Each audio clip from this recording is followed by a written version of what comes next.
Misleading pa umano ang financial statements ng Villar Land Holdings. Dahil dito pinatawa ng SEC ng milyon-milyong pisong multa ang mga opisyal nito, kabilang si ultra-bilyonaryo Manny Villar. Ang detalye sa agenda report ni Soo Jin Kim. Binanatan ng Securities and Exchange Commission ang Villar Land Holdings ni na ultra-bilyonaryo Manny Villar at Senators Mark and Camille Villar.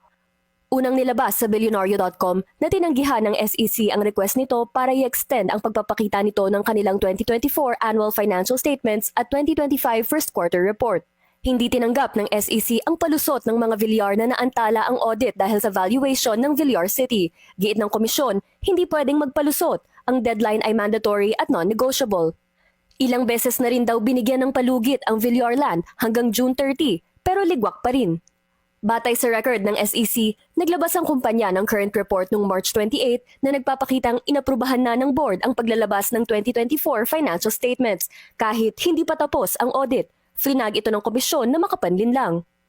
Biglang sumirit ang fair value gains ng Villar City ng 1.33 trillion pesos noong 2024 na mabilis namang nagpalobo sa total assets nito sa 1.37 trillion pesos mula lamang 28.6 billion noong nakaraang taon.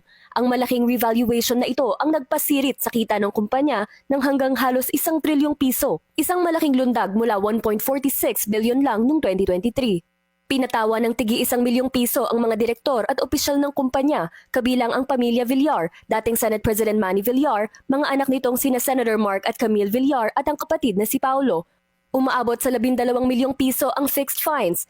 Hindi lang yan, may karagdagang penalty araw-araw na tig 2,000 piso bawat opisyal o kabuang 24,000 piso kada araw hanggat hindi nilalabas ang report. Umabot na sa mahigit 1.24 million pesos ang running total at patuloy pang lumulobo. Pero malinaw ang babala, hindi ito nagtatapos sa bayad-bayad lang. Pinasusumite ng explanation ang Villar Land at mga direktor sa loob ng 10 araw kung bakit hindi dapat sila managot sa paglabag sa Securities Regulation Code, Financial Products and Services Consumer Protection Act at Revised Corporation Code. Iginiit ng SEC na mas pinili nilang magpataw ng multa imbis na suspendihin ang registration ng kumpanya para hindi direktang tamaan ang retail investors.